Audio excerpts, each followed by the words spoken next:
5 kingdom systems of classification मध्ये जे 5 major kingdom आहेत त्यांचा स्टडी आता 1 बाय 1 करायचा आहे. सुरुवातीला किंगडम मोनेरा. मोनॉस म्हणजे सिंगल. हे युनिसेल्युलर आहेत, मायक्रोस्कोपिक ऑर्गॅनिझम आहेत आणि सिंगल्ली प्रेझेंट असणारे आहेत.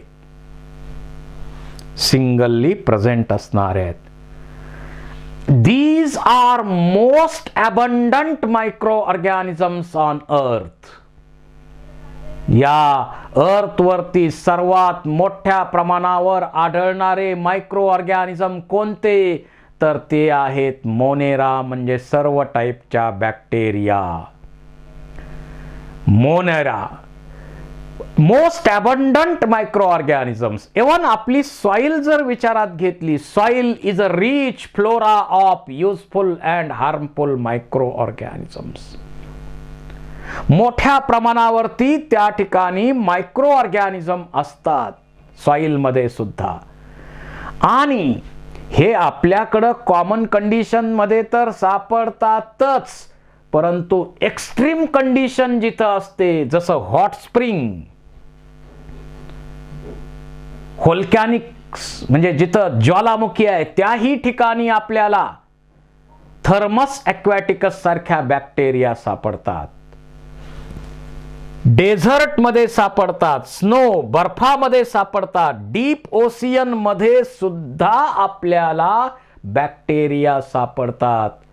म्हणजे जेवढी एक्स्ट्रीम कंडिशन मध्ये सुद्धा आपल्याला बॅक्टेरिया सापडतात. On the basis of shape, there are 4 types of bacteria. जर या बॅक्टेरिया स्पेरिकल असतील, सर्क्युलर असतील, तर त्यांना आपण म्हणतो कॉकस. एकटी असेल तर मोनोकॉकस, 2 असतील डिप्लोकॉकस, चेन असेल तर स्ट्रेप्टोकॉकस. जर त्या रॉड शेप्ड असतील तर त्याला आपण म्हणतो बॅसिलस.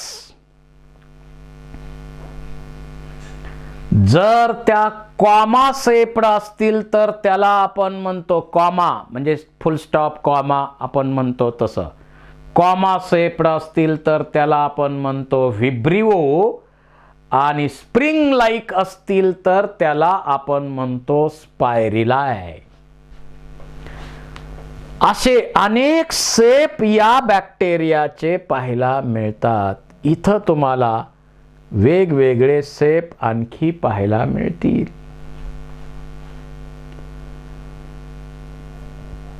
त्यानंतर बॅक्टेरियाचा विचार केला तर स्ट्रक्चर अतिशय सिंपल आहे.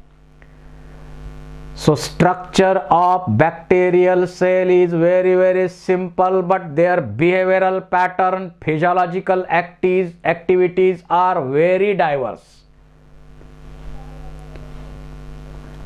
काही बॅक्टेरिया ऑटोट्रॉपिक आहेत, काही बॅक्टेरिया हेटेरोट्रॉपिक आहेत. आपण त्यांच्यावरही चर्चा ऑटोट्रॉपिझम आणि हेटेरोट्रॉपिझम वर करणार आहोत. स्ट्रक्चर बघूया या बॅक्टेरियाचं. या बॅक्टेरियावरती 3 कव्हरिंग्ज असतात. कॅप्सूल किंवा ग्लायकोकॅलिक्स, सेल वॉल आणि cell membrane. So bacterial cell is covered by capsule, cell wall and cell membrane. त्यातलं कॅप्सूल जे आहे त्यालाच आपण ग्लायकोकॅलिक्स म्हणतो. It is outer most layer of cell envelope. It gives sticky character to sale.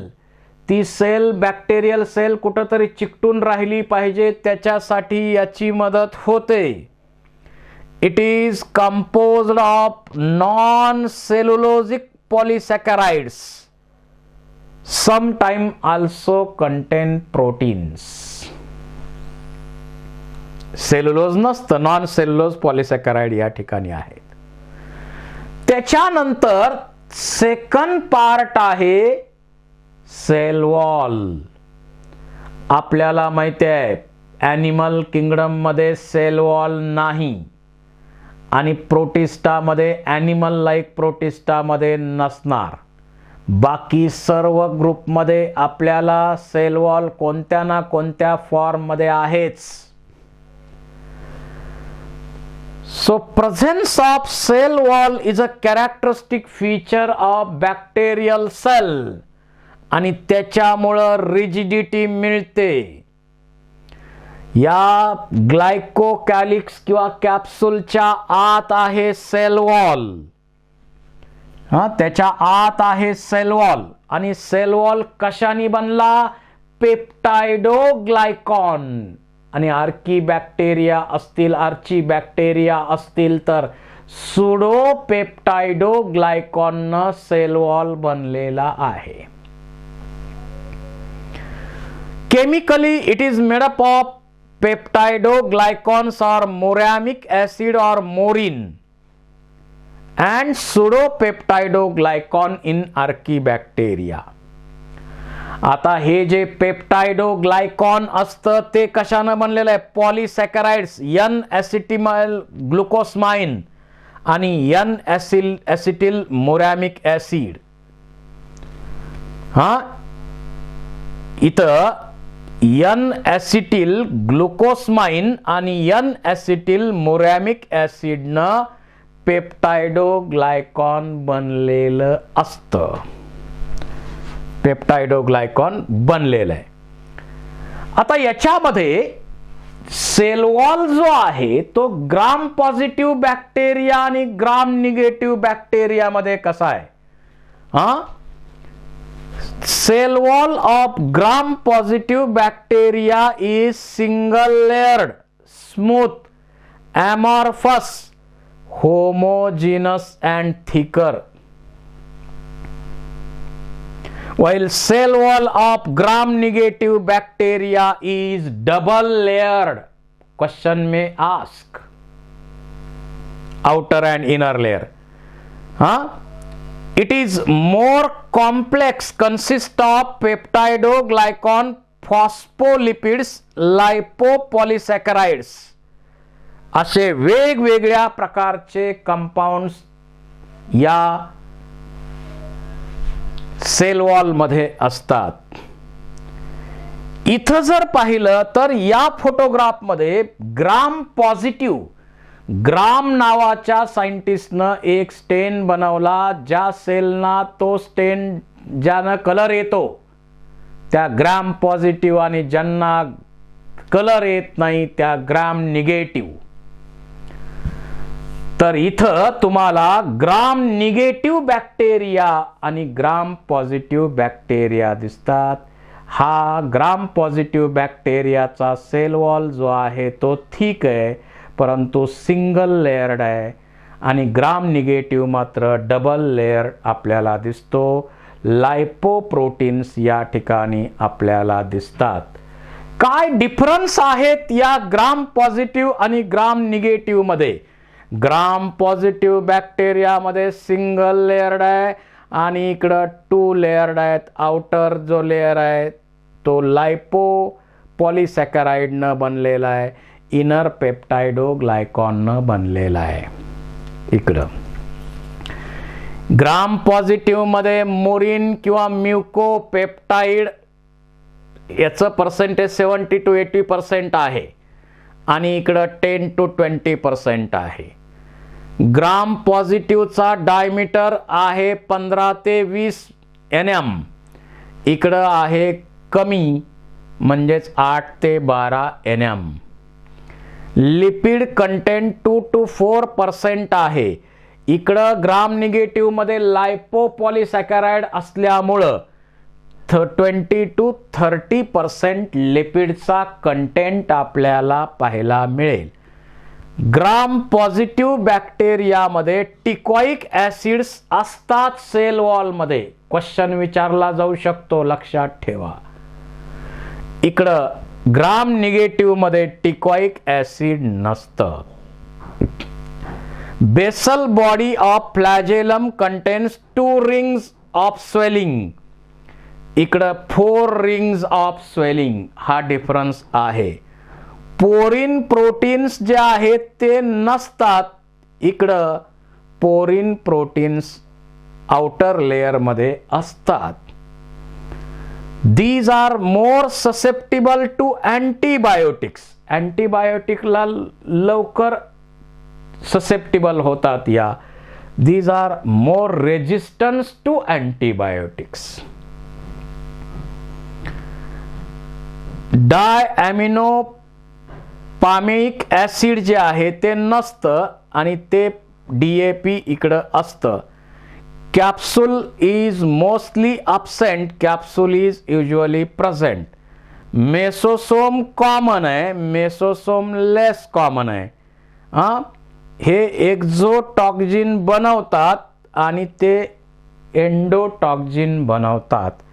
Gram positive आणि gram negative मध्ये अनेक difference येतात, पण आपल्याला त्यातले काही महत्त्वाचे लक्षात ठेवावे लागतील. सिंगल थिक लेयर आहे, डबल लेयर आहे, लायपोपॉलिसॅकॅराइड आहे. याच्यामध्ये टिकॉइक ॲसिड असतं, इकडं टिकॉइक ॲसिड नसतं. रेजिस्टन्स अँटीबायोटिकला जास्त आहे, रेजिस्टन्स कमी आहे. ससेप्टिबल जास्त आहेत पॉझिटिव्ह बॅक्टेरिया. हे महत्त्वाचे डिफरन्स जरी लक्षात ठेवले तरी सफिशियंट आहे. पुन्हा त्याचा फोटोग्राफ पहा. Gram positive bacteria single layer आहे, इकडं डबल लेयर आहे. लायपोपॉलिसॅकराइड आहेत इकडं नाही आहेत. इकडं टिकॉइक ॲसिड आहे, इकडं टिकॉइक ॲसिड नाही आहे. Less resistance gram positive, more resistance gram negative. आता हे झाल्यानंतर सेल वॉल झाल्यानंतर cell membrane, third wall cell membrane. याच्या आत डबल लिपिड आणि प्रोटीननं बनलेलं मेम्ब्रेन असतं, त्याला आपण म्हणतो cell membrane. It is innermost covering of cell, chemically composed of lipids and proteins. It is thin, delicate, transparent आहे. Functions काय? Serve as a barrier for intracellular communication. It acts as a site of respiration. पुढे आपण त्याचाही विचार करूच. Photosynthesis, synthesis of lipids. It also secretes the cell wall. त्याच्यानंतर आता sale membrane जे आहे त्या सेल मेम्ब्रेन मध्ये F+ स्ट्रेन असेल किंवा काही बॅक्टेरियल सेल मध्ये या सेल मेम्ब्रेनचे आतल्या बाजूला फोल्ड असतात. त्या फोल्ड्सना आपण म्हणतो मेसोसोम्स. काही जण त्याला मायटोकॉन्ड्रिया म्हणतात या सेलचा. It is a infold of cell membrane. Cell मेम्ब्रेनचा फोल्ड असतो तो. त्याच्यानंतर इथं न्यूक्लिअर मेम्ब्रेन नाही, कारण प्रोकॅरियोटिक न्यूक्लियस आहे. त्यामुळे याच्यामध्ये न्यूक्लिअर मेम्ब्रेन आहे का? नाही. No nuclear membrane.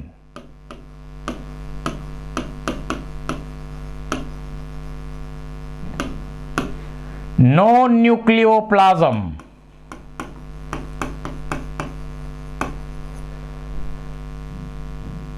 No nucleolus.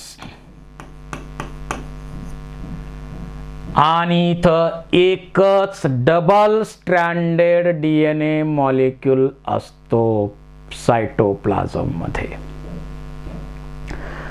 So presence of single chromosome called as nucleoid, त्यालाच न्यूक्लिऑइड म्हणतो आपण. सिंगल मॉलिक्यूल आहे, डबल स्ट्रँडेड डीएनए मॉलिक्यूल आहे, त्याला आपण न्यूक्लिऑइड किंवा इन्सिपियंट न्यूक्लियस किंवा जिनोपोर किंवा प्रोक्रोमोसोम म्हणू शकतो. फक्त एकच डबल स्ट्रँडेड डीएनए मॉलिक्यूल, तोही कसा आहे, सर्क्युलर डीएनए मॉलिक्यूल आहे. इथं सर्क्युलर डीएनए मॉलिक्यूल आहे. दोन्ही स्ट्रँड त्याचे जोडलेले असतात, त्यामुळं इथं सर्क्युलर ॲपिअरन्स पाहायला मिळतो. सर्क्युलर ॲपिअरन्स आहे.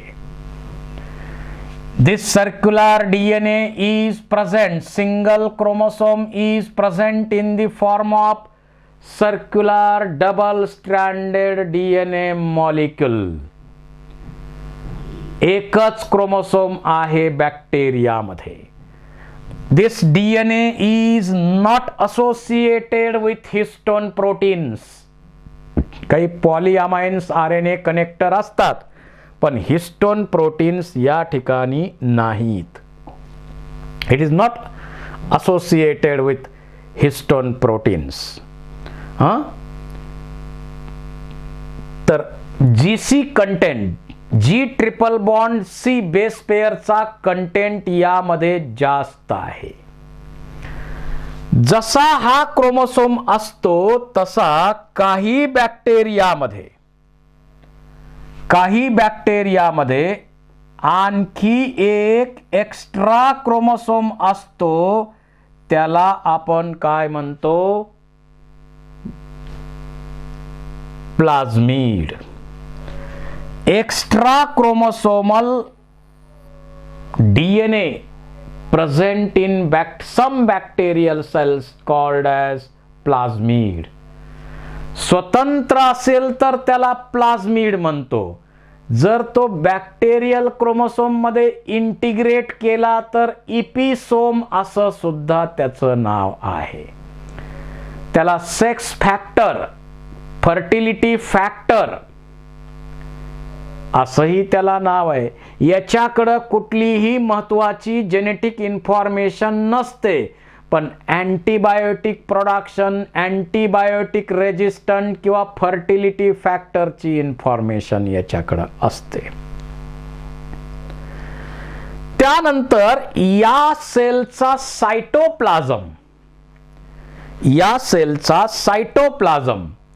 सायटोप्लाझम इथं आहे, परंतु सायक्लॉसिस मोमेंट ज्या असतात, स्ट्रीमिंग मोमेंट्स आर अब्सेंट.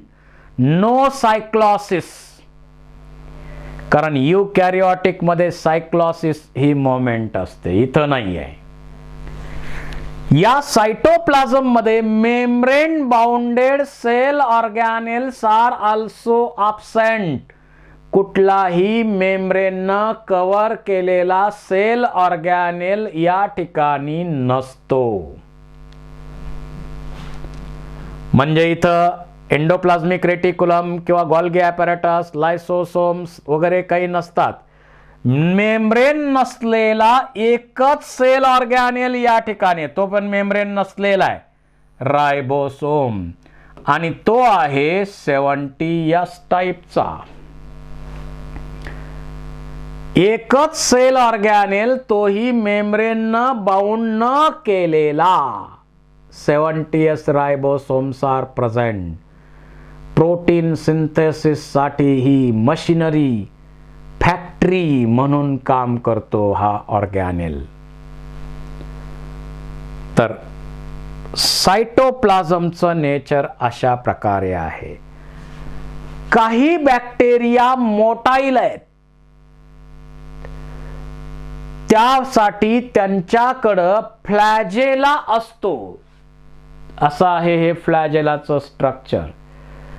काही मोटाईल आहेत, काही नॉन मोटाईल असतात. तर जे मोटाईल आहेत त्यांच्यामध्ये they have thin filamentous extension from their cell wall called as फ्लॅजेला.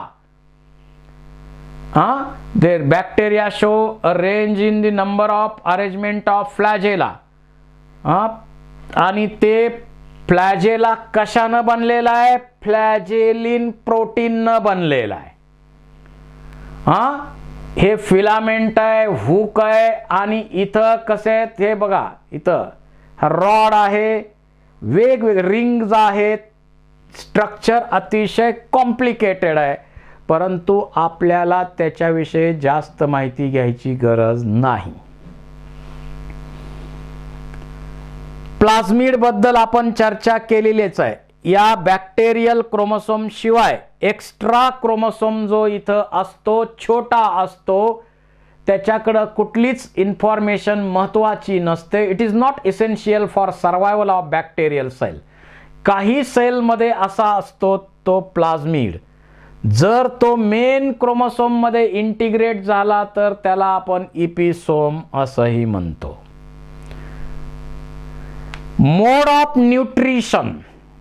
या बॅक्टेरियामध्ये फोटोसिंथेटिक म्हणजे ऑटोट्रॉपिक मोड आहे आणि हेट्रोट्रॉपिक मोड पण आहे.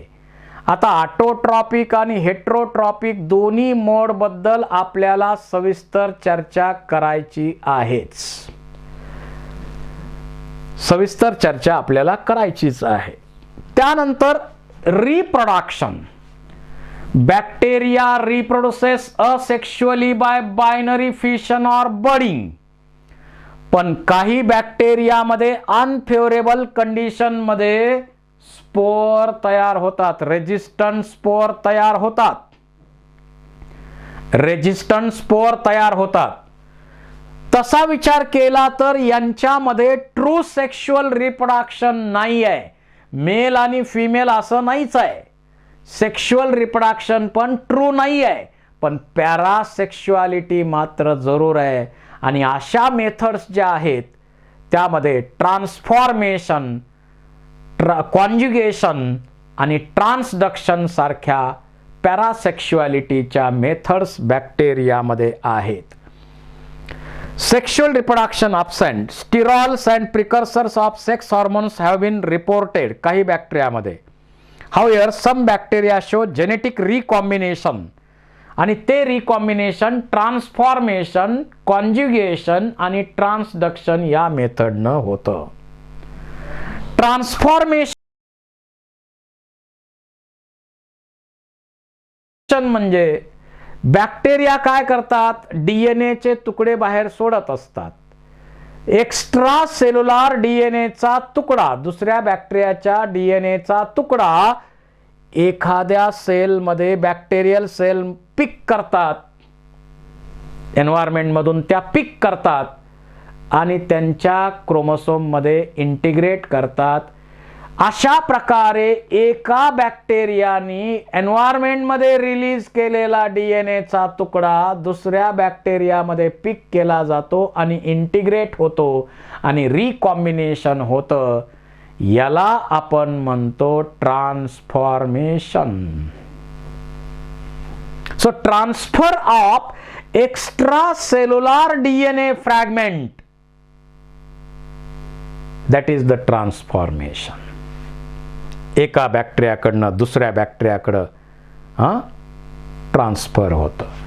कॉन्जुगेशन. शेवटी जेनेटिक मटेरियल एका बॅक्टेरियाकडनं दुसऱ्या बॅक्टेरियाकडं पाठवणे हाच तिन्ही मेथडचा उद्देश आहे.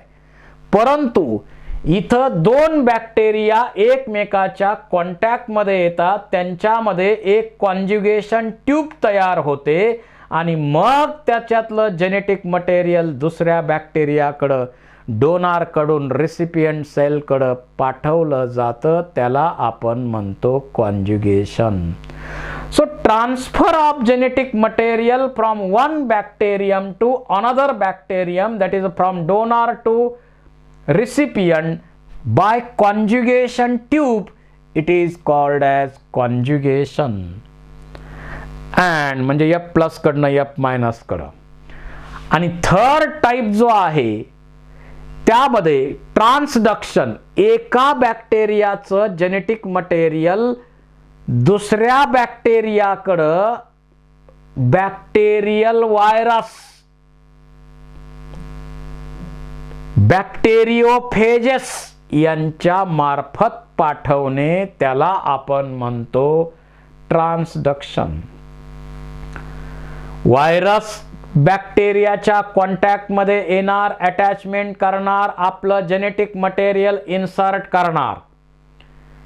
इन्सर्ट केल्यानंतर त्या जेनेटिक मटेरियलच्या कॉपीज होत असतात, पण त्यावेळी या बॅक्टेरियाचं जेनेटिक मटेरियल सुद्धा ब्रेक होत असतं आणि चुकून त्या बॅक्टेरियल सेल जेनेटिक मटेरियल भोवती सुद्धा प्रोटीन कोट तयार होतं. जसे बाकीचे व्हायरस बनतात त्याप्रमाणेच बॅक्टेरियल जेनेटिक मटेरियलचा वरती पण प्रोटीन कोट तयार होतं आणि मग हे सेल लायसिस होईल आणि बॅक्टेरियल जेनेटिक मटेरियल असलेला व्हायरस सुद्धा बाकीच्यांबरोबर ज्यावेळी बाहेर पडतो, तो ज्यावेळी दुसरी नवीन बॅक्टेरियल सेल शोधतो, इन्फेक्शन करतो, त्यावेळी त्या सेलमध्ये जेनेटिक मटेरियल इन्सर्ट करतो. एका बॅक्टेरियल सेलकडून दुसऱ्या बॅक्टेरियल सेलकडं जेनेटिक मटेरियल बॅक्टेरियल व्हायरस मार्फत ट्रान्सफर करणे म्हणजे ट्रान्सडक्शन. तर अशा या रिप्रोडक्शनच्या मेथड्स किंवा यांच्या मेथड्स आहेत या बॅक्टेरियल मल्टिप्लिकेशनच्या. आणखी यामध्ये आपल्याला काही गोष्टींची चर्चा डिटेल करायची आहे. पुढं जसे आर्टिकल येतील तशा प्रकारे आपण डिटेल त्या कन्सेप्टबद्दल डिस्कस करूया. This is the general life of bacterial general characters of Monera kingdom. Thank you very much.